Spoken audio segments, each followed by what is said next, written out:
வெங்காயம் தோல் சீவிட்டு கொஞ்சம் பெரிய பெரிய பீஸாக கட் பண்ணி எடுத்துக்கலாம்.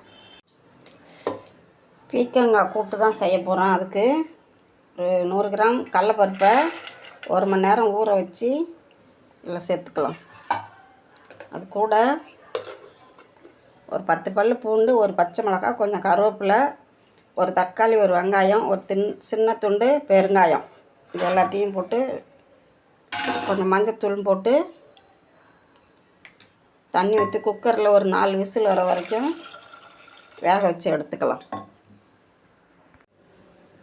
கடலப்பருப்பு வெந்துட்டு இந்த தண்ணியை வடிகட்டிட்டு இதை லேசாக அப்படியே ஒரு மசிச்சுக்கலாம்.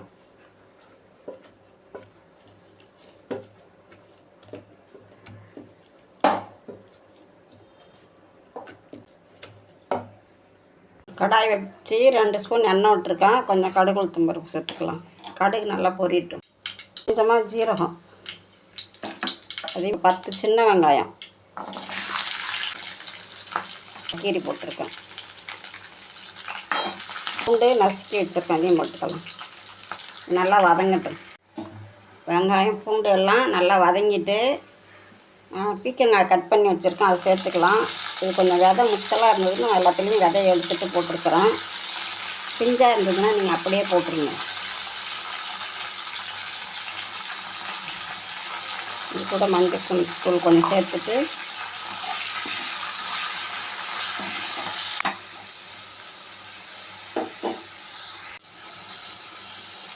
காய் கொஞ்சம் நல்லா வதங்கிட்டு இதுக்கு தேவையான நல்லா உப்பு போட்டுட்டு இந்த கடலப்பருப்பு வேக வச்ச தண்ணி இருக்குது, அதை இதில் ஊற்றிக்கலாம்.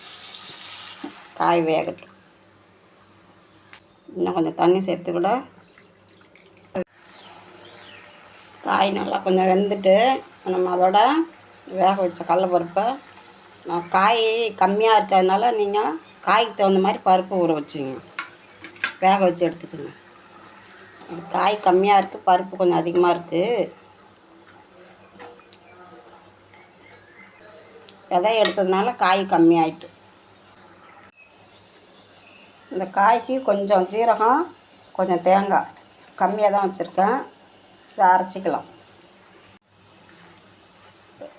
இதோட இந்த தேங்காய் ஜீரகம் அரைச்சோம்ல, இதையும் சேர்த்துக்கலாம்.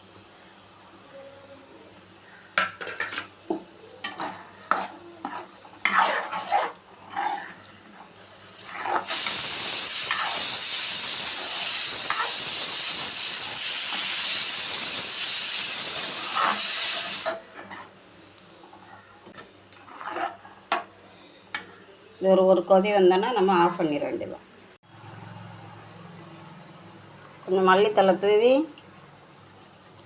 ஆஃப் பண்ண வேண்டியதான். ஒரு பீக்கங்காய் கூட்டு ரெடி.